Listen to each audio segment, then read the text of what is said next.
Your baby's the size of a plum and their kicking reflexes are literally kicking in. Welcome to week 12. This is a really exciting week.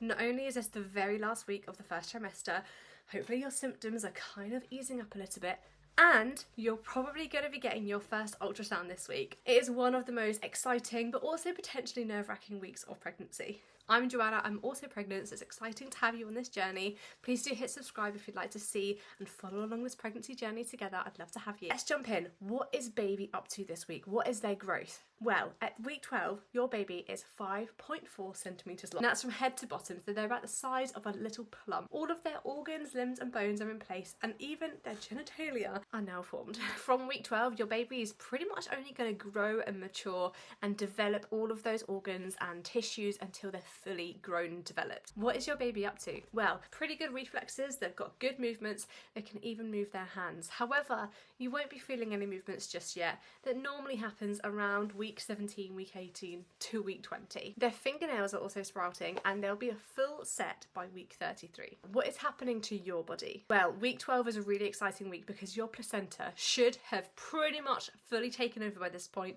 The yolk sac, which was supplying baby in the early days, should now have shrunk away, and this means that now that your placenta is grown and developed and is taking over, all those hormones that come with placenta growing, like HCG, human chorionic gonadotropin, they should be subsiding a little bit. And as a result, all of those really unpleasant symptoms that come along with early pregnancy, like the really intense nausea, the vomiting, the exhaustion, they should be fading a little bit by week 12. You might notice that your appetite is or will soon start to increase. Probably notice that your tummy is looking a little bit swollen.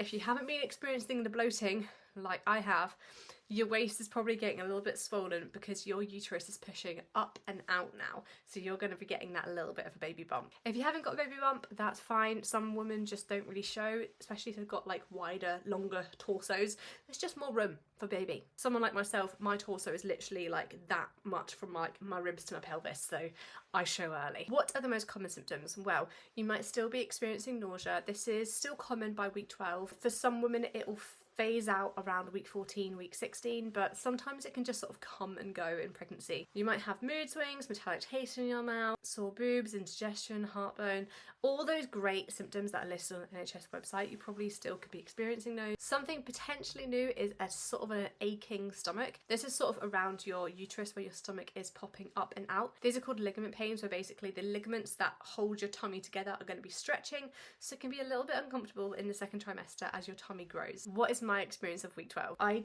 had little to no nausea. I still wake up most days and have a little bit of nausea. Once I have a little bit of food in me, it kind of goes away.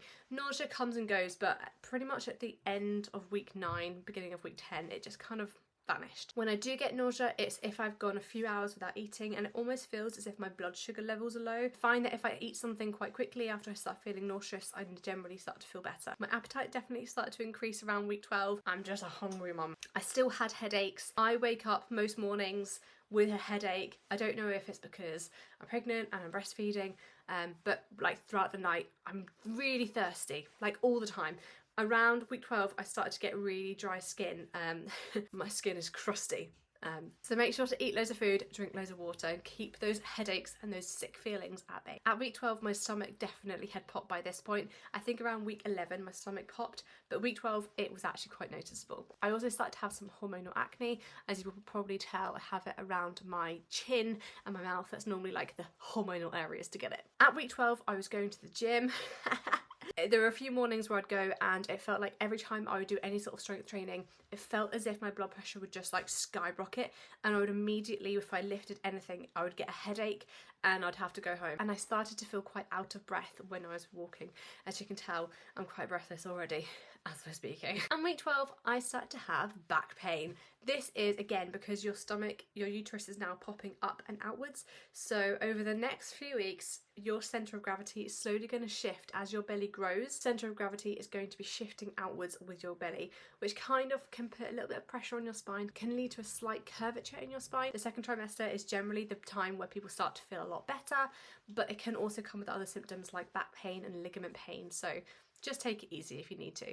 Week 12 is also a really exciting week because you're probably going to be seeing your baby this week. On the ultrasound, you're probably going to be seeing your baby moving, jumping around, and the ultrasound is basically to check for the health of your baby. You will be offered, if you haven't been already, screening tests. Please do research into these. It basically screens out a few different conditions such as Down syndrome and Patau's and Edwards syndrome. So look into those to find out if you want to get that done. If you do want to get that done, they will measure a few different points on your baby. They will only do this with your consent. If you do decide to go for a screening test, you will also have your bloods taken before or after you get your ultrasound.